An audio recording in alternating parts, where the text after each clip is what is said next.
আল্লাহ পাক বলেন আমি মৌমাছিকে, মৌমাছির উপর একটা সূরা আছে না, জোরে কোন আছে না? সূরাটার নাম কি? সূরা নাহল। মৌমাছির উপর একটা সূরা। আল্লাহ পাক বলছেন আমি মধুমক্ষিকাকে ওহী করেছি। তার মানে এই নয় যে মৌমাছির কাছে জিবরাইল পাঠাইছি।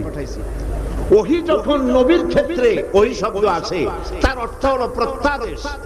জিবরাইলের মারফতে আল্লাহ পাক ওহী পাঠান। আর যখন এই ওহী অন্য কোথাও আল্লাহ ব্যবহার করেন, তার অর্থ হয় গোপন সূক্ষ্ম ইঙ্গিত।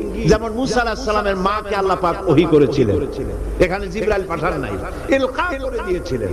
মৌমাছিকেও তার মনের মধ্যে গোপন ভাবে সূক্ষ্ম ইঙ্গিত আল্লাহ দিয়েছেন কি, আত্তাখিজি মিনাল জিবালি বুয়ুতা, পাহাড়ে বাসা বানাও, ঘর বানাও, পাহাড়ে পর্বতে।